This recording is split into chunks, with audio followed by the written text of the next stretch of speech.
تبھی اس لڑکی کا دوپٹہ جو اس نے پہن رکھا تھا وہ اس کے سر سے نیچے کو ہٹ گیا اور اس کی چوٹی کھل گئی اور اس کے بال ہوا میں اڑنے لگے۔ اس لڑکی کی آنکھیں الٹ گئی اور بالکل لال نظر آنے لگی، سرخ لال آنکھیں۔ اس لڑکی کے مردانہ آواز میں تبھی اس لڑکی کا دوپٹہ جو اس نے پہن رکھا تھا وہ اس کے سر سے نیچے کو ہٹ گیا اور اس کی چوٹی کھل گئی اور اس کے بال ہوا میں اڑنے لگے۔ اس لڑکی کی آنکھیں الٹ گئیں اور بالکل سرخ لال نظر آنے لگی۔ اس لڑکی نے مردانہ آواز میں کہا، نہیں آؤں گا، جب تک میرا مقصد پورا نہیں ہو جاتا باہر نہیں آؤں گا میں۔ عامل صاحب نے پوچھا، تیرا کیا مقصد ہے؟ اس جن نے کہا، صبا نے مجھے اس لیے بلایا تاکہ صبا سمد کو اپنا شوہر بنا سکے اور سمد کسی اور لڑکی کا نہ ہو کر صبا کا ہو جائے، اس لیے اس نے مجھے بلایا، اور جب تک سمد کی اور صبا کی شادی نہیں ہو جاتی میں صبا کو نہیں چھوڑتا۔ ایسا میں نے سوچا تھا، پر اب صبا مجھے پسند آ گئی ہے، اس لیے آنے والی جمعرات کو میں صبا کو جنوں کی دنیا میں لے جاؤں گا اور اس سے شادی کر لوں گا۔ بس صبا اگلی جمعرات کو 18 سال کی ہونے ہی والی ہے، وہ بالغ ہو جائے گی، تب تک یہ میرے وش میں، میرے قابو میں رہے گی۔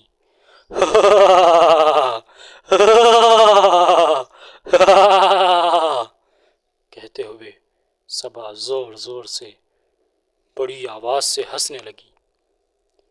تبھی سمد نے ایک قدم آگے بڑھاتے ہوئے کہا، مجھے صبا سے شادی کرنی ہے اور ابھی اسی وقت کرنی ہے، آپ خطبہ پڑھائیے عامل صاحب۔ اور عامل صاحب خطبہ پڑھنے لگے اور صبا مردانہ آواز میں کہنے لگی، نہیں نہیں، تم ایسا نہیں کر سکتے، میں نے صبا کو اپنے جھوٹ کے جال میں پھنسایا ہے کہ تم مجھ سے پیار نہیں کرتے، اور میں صبا کو اپنی بیوی بنا کر ہی یہاں سے لے جاؤں گا۔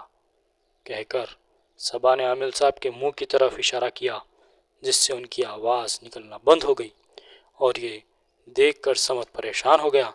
پر تبھی سمد خطبہ تو سنت ہے، واجب تو نکاح قبول کرنا ہے۔ شائستہ نے پیچھے سے کہا، میں 1 لاکھ کے مہر اور شائستہ اور عامل صاحب اور سارے گھر والوں کی گواہی کے ساتھ صبا سے نکاح قبول کرتا ہوں۔ صبا، کیا تمہیں یہ نکاح قبول ہے؟ سمد نے کہا۔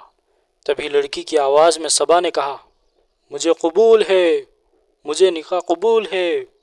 اسی وقت وہ جن زوروں سے چیخنے لگا، اور تبھی عامل صاحب نے اپنی پوٹلی سے ایک تعویذ نکالی اور اچانک وہ تعویذ اس لڑکی کے ہاتھ میں پکڑا دی، جس کی وجہ سے ایک ہی پل میں وہ لڑکی ہوا میں اڑی اور اس کے اندر سے ایک کالا سایہ باہر نکلا، جسے دیکھ کر عامل صاحب نے کہا، اللہ اکبر، اور سمد اور شائستہ نے اپنے ہاتھ میں پکڑے ہوئے عطر کی شیشی کو کھول کر اس کے اندر کے دروی کو اس سائے پر چھڑک دیا جو انہی کی طرف آ رہا تھا۔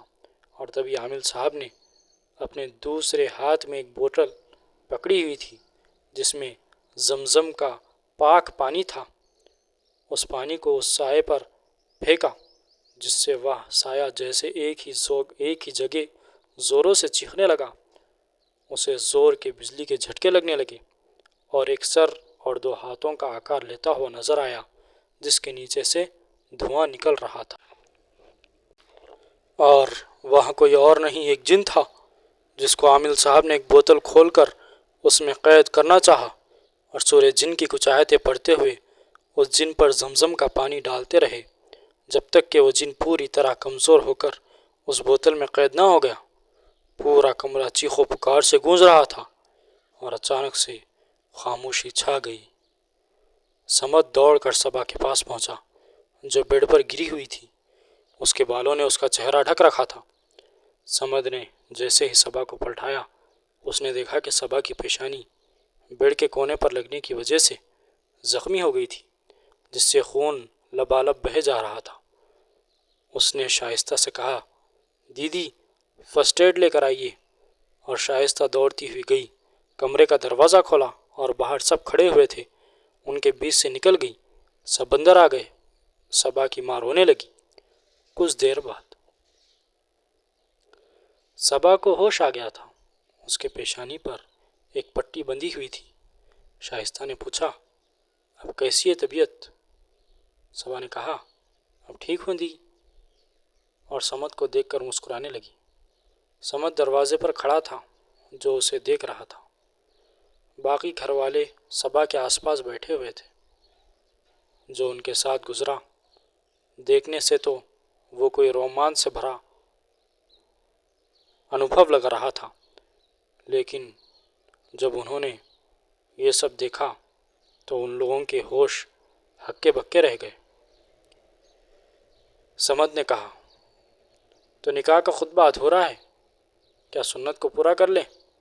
یہ کہتے ہی صبا شرماتے ہوئے اٹھ کر بیٹھ گئی اور عامل صاحب نے خطبہ شروع سے پڑھا اور ان دونوں کا نکاح ہو گیا۔ ایک ہفتے بعد ہی ان دونوں نے مختصر ولیمہ کر لیا اور صبا کی رخصتی ہو گئی۔ 3 مہینے بعد سمد اور صبا بیڑ پر لیٹے ہوئے باتیں کر رہے تھے۔ رات کے 11 بج رہے تھے۔ سمد نے پوچھا، تم نے اس جن کو کیسے بلایا تھا؟ پلونچا گاؤں کی قبرستان میں نے ایک جادوگرنی کی مدد سے اسے بلایا تھا، صبا نے کہا، جس کا نام میں نے اپنے فون میں عمر کے نام سے سیو کر کے رکھا تھا۔ جو نام تم نے اس دن چیٹنگ کرتے ہوئے دیکھا تھا وہ وہی جادوگرنی تھی۔ میں تمہارے ساتھ زندگی بھر جینا چاہتی تھی، پر ہمارے پیرنٹس اس بات کو کبھی نہیں سمجھتے۔ تم جانتے ہو نا کہ میرے امی ابو اور تمہارے امی ابو کے بیہیویئر اور سوچ میں کتنا فرق ہے، اور میری امی نے صاف منع کر دیا تھا جب میں نے اپنی امی سے تمہارے بارے میں بات کی تھی۔ اس لیے مجھے جن بلانا پڑا، ورنہ میں اس وقت اتنی ڈپریس تھی کہ خودکشی کر لیتی، پر میری جان تو تمہارے پاس تھی، اس لیے خودکشی نہیں کر پائی، اور تم نے میری جان بچا کر یہ ثابت کر دیا کہ تمہاری جان میرے پاس ہے۔ کہتے ہوئے صبا نے سمد کے لبوں کو چوم لیا اور وہ دونوں ایک بستر میں 2 جسم سے ایک جان ہو گئے۔ امید ہے آپ کو کہانی پسند آئی ہوگی۔ کہانی میں کرداروں کے نام بدل دیے گئے ہیں، پر کہانی سچ گھٹنا پر آدھارت ہے۔ اس لڑکی نے اپنے پیار کو پانے کے لیے ایک جن کو ست کر لیا اور اس کے پیار نے اس کی جان بچا لی۔ یہی ستیہ ہے۔ 2 پیار کرنے والوں کے لیے نکاح اور شادی سے بہتر کوئی دوسرا راستہ نہیں۔ اگر آپ نے بھی کبھی پیار کیا ہے تو کامنٹ کر کے بتائیے کہ آپ شادی کب کریں گے، اور اگر اب تک پیار کا اظہار نہیں کیا تو جلدی کر دیجیے، کیونکہ کل کس نے دیکھا ہے۔ اسی بات پر میں بھی آپ سے وداع لیتا ہوں، پھر لوٹوں گا ایک ایسی ہی دل کو چھو جانے والی رہسیہ ڈراؤنی پریم کہانی کے ساتھ۔ نئی کہانیوں کو سننے کے لیے سبسکرائب کریں اور ضرور شیئر کریں۔ دھنیہ واد۔